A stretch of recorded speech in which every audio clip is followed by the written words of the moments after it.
Leviticus 19:27. You see this one commandment right here?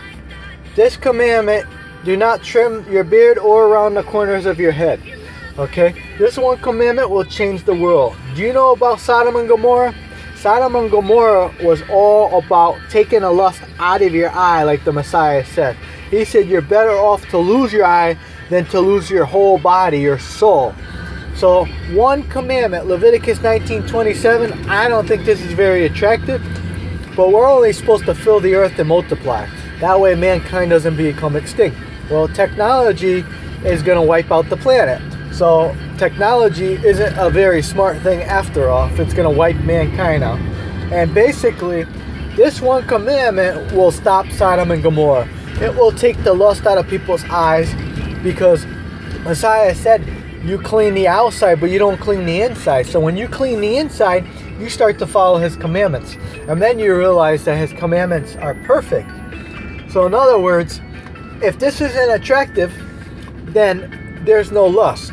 If people follow his commandments and dress properly, and the governments and the rulers, they follow everything, but instead they serve mammon and money to look good on the outside.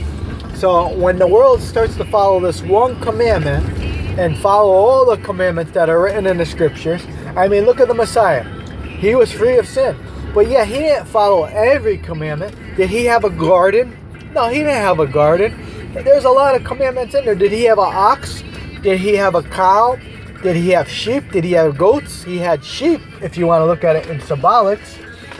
But he didn't have physical sheep. But, you know, his sheep will know his voice. And it's all about taking the lust out of your eye. It's all about following his commandments, because we're supposed to be in his image. So when people see you, they're going to say, look, he belongs to the Messiah. He follows the commandments. He's a good person. He's just like the Messiah. He loves his neighbor with the truth by teaching the commandments.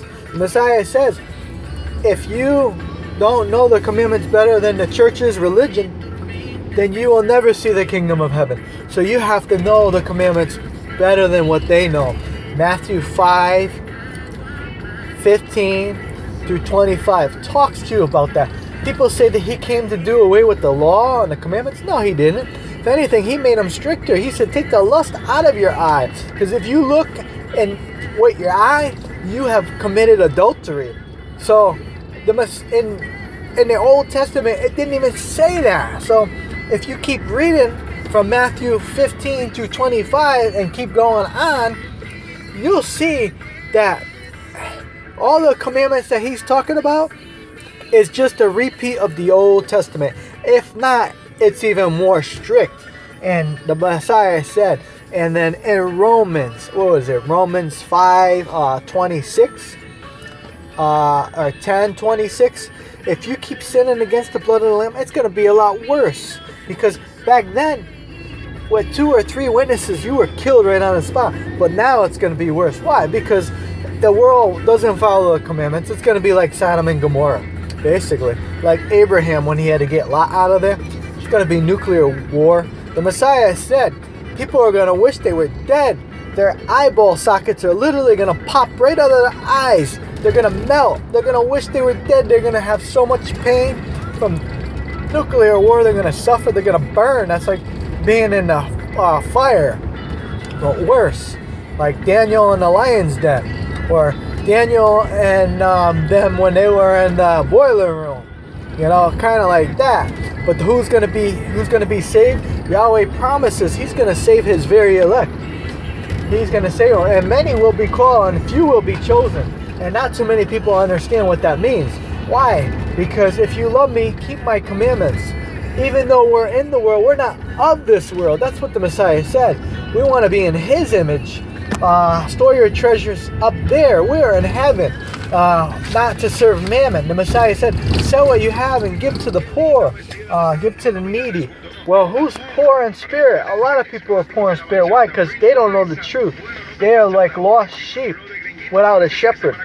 Churches, religion, they don't teach the commandments. They did away with the commandments just like they always did. They have not changed. Their father was a liar like the devil, and they were doing away with the commandments.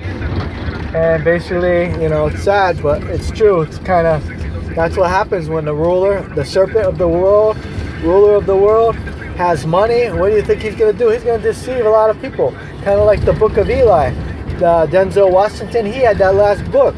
Well, what do you think happened when that guy wanted to get that book? He wanted to use it for power to corrupt and rule the world, just like it happened. Start up religion, churches, all that stuff, so he can have all the power, the money, and luxury, and women, and whatever else he wanted. And that's how it is, and that's what happened to the world. That's what happened to the kings. That's what happened to people. That's what happened with religion, churches. Everything was corrupted back then. And now things got cleaned up a little bit, but it's still evil. They have nuclear war. Mammon is the root to all evil, just like the scriptures tell us. Peace out. Shalom. Have a good day. Okay, bye-bye.